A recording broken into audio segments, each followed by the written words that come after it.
جنوبی کوریا کے وزیر اعظم نے جاپان کی جانب سے عائد کی گئی پابندی پر افسوس کا اظہار کیا ہے۔ اسپین میں وائرس کی زد میں آ کر 3 افراد موت کی نیند سو چکے ہیں، جبکہ سوئٹزرلینڈ اور برطانیہ میں بھی وائرس سے ایک موت ہوئی ہے۔ بھوٹان میں بھی کورونا وائرس کے پہلے کیس کی تصدیق ہوئی ہے۔ عالمی ادارہ صحت WHO نے خبردار کیا ہے کہ کورونا وائرس سے درپیش خطرات کے باوجود دنیا میں کئی ملک اس چیلنج کو سنجیدگی سے نہیں لے رہے ہیں۔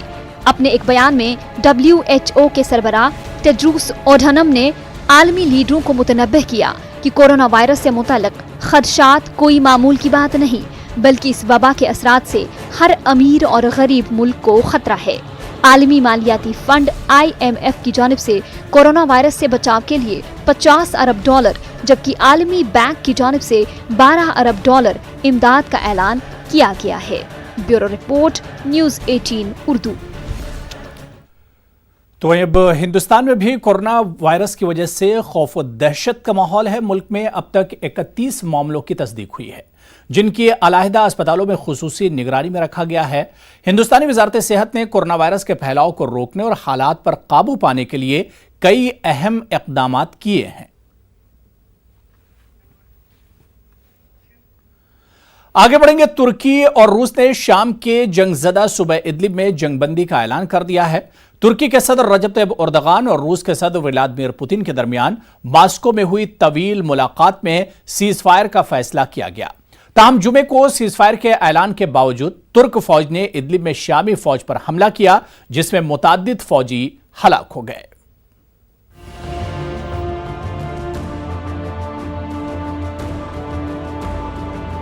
ترکی کے صدر رجب طیب اردغان اور روسی صدر ولادیمیر پوتن کے درمیان ماسکو میں ہوئی ملاقات میں دونوں لیڈروں نے شام کے تشدد زدہ صوبے ادلب میں جنگ بندی پر حامی بھری۔ اردغان اور پوتن کے درمیان ماسکو میں طویل ملاقات ہوئی جو 6 گھنٹے تک چلی۔ ملاقات کے بعد میڈیا سے بات کرتے ہوئے ترک صدر نے ادلب میں سیز فائر کا اعلان کیا۔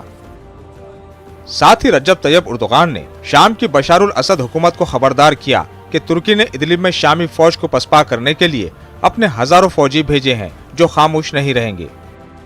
اگر شامی حکومت نے حملوں کا سلسلہ جاری رکھا تو ترکی پوری طاقت کے ساتھ جوابی کارروائی کرے گا۔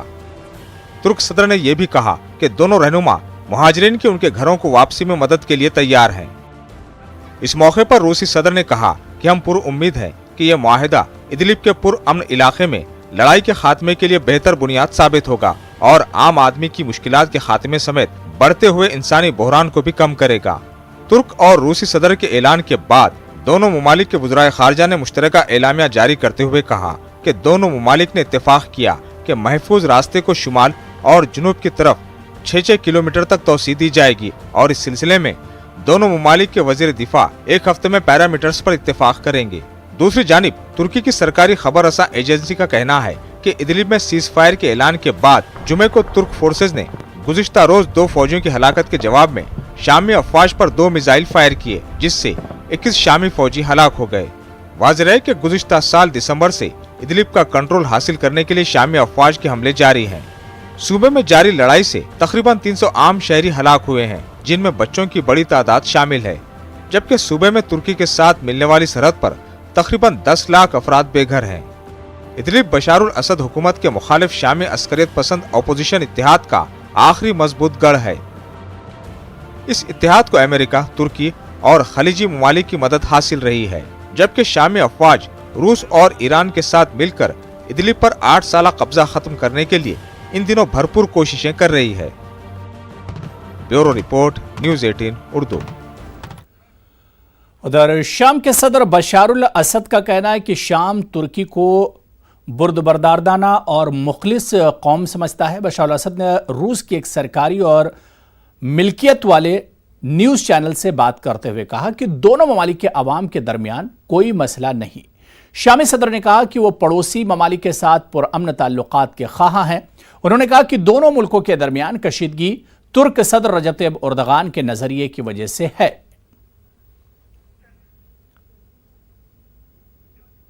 شام کے صوبہ ادلب میں شدید لڑائی کی وجہ سے گھر بار چھوڑ کر یورپ کا رخ کرنے والے ہزاروں تارکین وطن کو یونان اور ترکی کی سرحد پر سخت مشکلات کا سامنا ہے۔ یونان میں داخل ہونے کی کوشش کرنے والے ہزاروں تارکین وطن کے خلاف